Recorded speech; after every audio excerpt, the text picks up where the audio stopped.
یه مرد بت پرستی بود که یه بت چوبی داشت. بعد از یه مدت وضعش خوب شد و بتشو کرد سنگی. یه مدت بعد وضعش خیلی خوب شد و بتشو کرد طلایی. از دار دنیا این آدم فقط یه دختر داشت که همه زندگیش این دختر بود. این دختر اومد و مریض شد، رفت پیش بتش و گفت ببین بت، منتی نیستا، ولی من تو رو از چوبی تبدیل به طلا کردم، حالا ازت میخوام دخترمو شفا بدی. کلی ناله کرد، گریه و زاری کرد، اما دخترش شفا پیدا نکرد.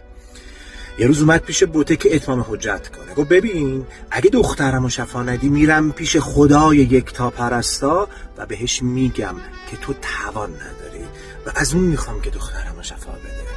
به محض این که این مرد این حرفو زد، خدا به فرشته هاش گفت دخترشو شفا بدید. فرشته ها میگن خدایا این که هنوز نیومده، گفته میخوام برم پیش خدا. خدا میگه من 30 سال منتظر همین لحظم، منتظر اینم که نیت کنه بیاد سمت من تا من خودم رو بهش نشون بدم و همه خودم رو وقفش کنم، گره از کارش حل بکنم. من نمیدونم تو چه مشکلی، چه گره‌ای تو زندگیت داری، ولی یه بارم که شده فقط و فقط برو پیش خدا، از خودش بخوا که مشکل و گره‌تو حل بکنه. این پایین بنویس به خدا ایمان دارم و بفرست واسه کسی که بهش نیاز داره.